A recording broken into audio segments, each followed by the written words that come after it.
پکیج ایران رادیاتور دوستان، تو مرحله اول که روشنش میکنم سریع فن میاد تو مدار.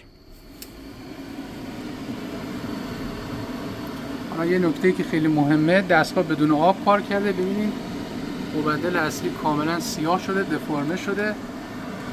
دریچه تامین هوا کاملا ذوب شده. اینم دریچه تامین هوا. این انقدر حرارت رفته بالا. فن یک سره. نشت آب هم داره و خیلی هم داغ شده. کد 40 60 80 هم ظاهر میشه. بازدیدهای دوری، چکاپ های دوری، سرویس های دوری باید کاملا انجام بشه. نشت آب هم داره که میبینید. تو روکش هم سیاه شده. مشخصه که حرارت خیلی رفته بالا و این دستگاه کامل داغ کرده. حالا باید بریم فن، ونتوری و برد رو تعمیر کنیم. تو گام بعدی بعد از تعمیرات مشخص میشه که ایراد دیگه داشته یا نه.